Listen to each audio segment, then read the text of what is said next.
les députés de la première législature de la 5e République togolaise, ont entamé leur deuxième session ordinaire de l'année 2024 délocalisée à Kara.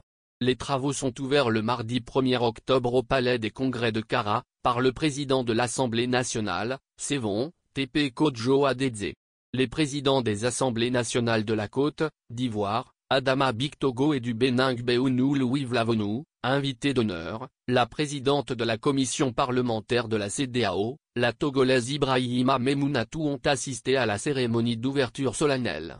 Les présidents des institutions de la République, des membres du gouvernement, du corps diplomatique et des organisations internationales, ainsi que les autorités politiques, administratives, judiciaires, militaires et religieuses, traditionnelles y ont également pris part.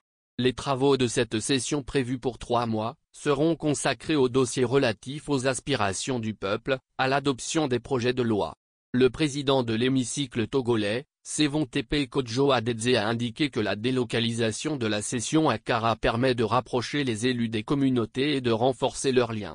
La délocalisation de l'ouverture de cette session qui a bénéficié des très hautes orientations de Semfor et Sozimna Gnassingbé dénote de son engagement constant en faveur de l'ancrage et du rayonnement de l'Assemblée nationale dans le paysage institutionnel en vue de consolider la confiance entre les élus que nous sommes et la population, a-t-il souligné.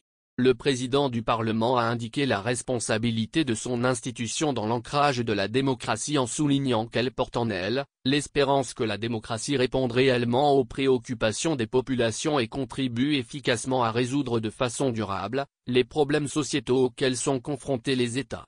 Il nous faut trouver des compromis entre des intérêts opposés et les aspirations profondes des populations par des moyens démocratiques fondés sur l'écoute, la concertation et le dialogue.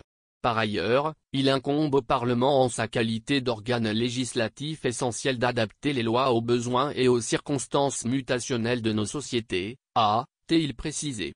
Il poursuit en expliquant que le régime parlementaire montre la vitalité de la démocratie togolaise. Faire ce choix, c'est confronter la vitalité de notre démocratie en l'aidant à tenir ses promesses d'un avenir pour notre jeunesse, la promesse d'une société plus solidaire pour l'autonomisation des femmes, la promesse d'une gouvernance plus participative pour nos concitoyens et des pouvoirs publics plus représentatifs. Il a enfin rendu hommage au chef d'État ivoirien Alassane Ouattara, béninois, Patrick Talon et togolais.